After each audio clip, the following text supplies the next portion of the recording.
BNP ছাড়া নির্বাচন করতে চায় এমন আর রাজনৈতিক দল দেখি না। এই সময় তো সবার যার যার নির্বাচনী এলাকায় থাকার কথা, কিন্তু সবাই তো দেখি ঢাকায়।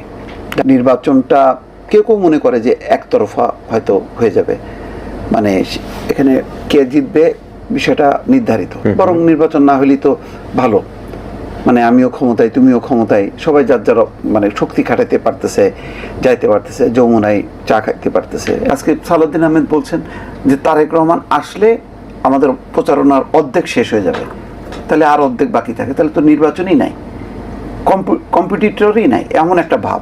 মনে করি যে এখন কৌশলের খেলা চলতেছে, যার যার অবস্থান সংহত করা। এখন সরকার আজকে দেখেন বলছে ঝটিকা মিছিলের বিরুদ্ধে তারা এ করবে। আওয়ামী লীগের 2-3 হাজার মিছিলে যদি এরকম তারা কেঁপে ওঠে তাহলে তো মুশকিল।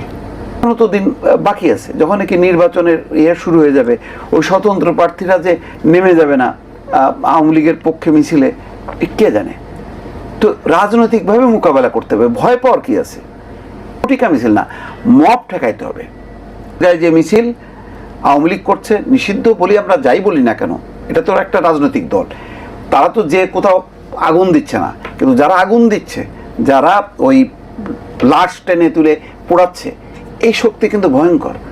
এই শক্তির মদত কারা? এই গ্রাউন্ডটা তৈরি হলো কেন? এগুলি কিন্তু খুবই উদ্বেগের বিষয়। গণতান্ত্রিক পরিবেশ ব্যাহত হবে এবং আপনাকে নির্বাচনে প্রতিদ্বন্দ্বী রাখতে হবে। আপনি ওই ফ্যাসিবাদের দোসর, স্বৈরাচারের দোসর বলে আপনি বলে দিলেন, আর মানে আপনি তাহলে কি আমিরামি আর একটা নির্বাচন হবে?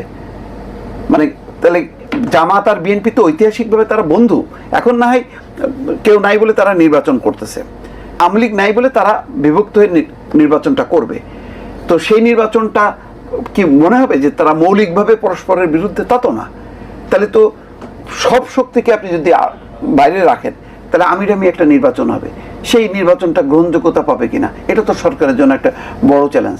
সব মিলিয়ে কিন্তু অনিশ্চয়তা আছে, অনেকগুলো বিষয় আছে, সেইগুলি কিন্তু এখনো সেটেল হয়নি। আপনি নির্বাচনে কে অংশ নিতে পারবে, কে অংশ নিতে পারবেন না, এগুলি আপনি কিসের ভিত্তিতে আপনি এ করবেন? আন্তর্জাতিক তো একটা রুল আছে, সেই রুলের বাইরে কি ডক্টর মোহাম্মদ ইউনূস যেতে পারবে? আপনি কাউকে উপেক্ষা করতে পারবেন না, কাউকে ভোট থেকে বঞ্চিত করতে পারবেন না। আমার যদি 2% ভোটও থাকে, তাকে যদি আমি প্রতিনিধিত্ব করি, আমাকে সুযোগ দিতে হবে তো নির্বাচন করার জন্য। আপনাকে ময়দানে রাজনৈতিকভাবেই ভোটের মাধ্যমে আপনাকে খেলতে হবে। সভ্য গণতান্ত্রিক সমাজ যে আমরা বসবাস করি, পট পরিবর্তনের পরে আমরা কি একটা ফ্যাসিস্ট শক্তি হিসেবে, অন্য কালারে আমরা ফ্যাসিস্ট শক্তি হিসেবে কি অভ্যুদয় ঘটবে আমাদের, নাকি গণতান্ত্রিক শক্তির অভ্যুদয় ঘটবে?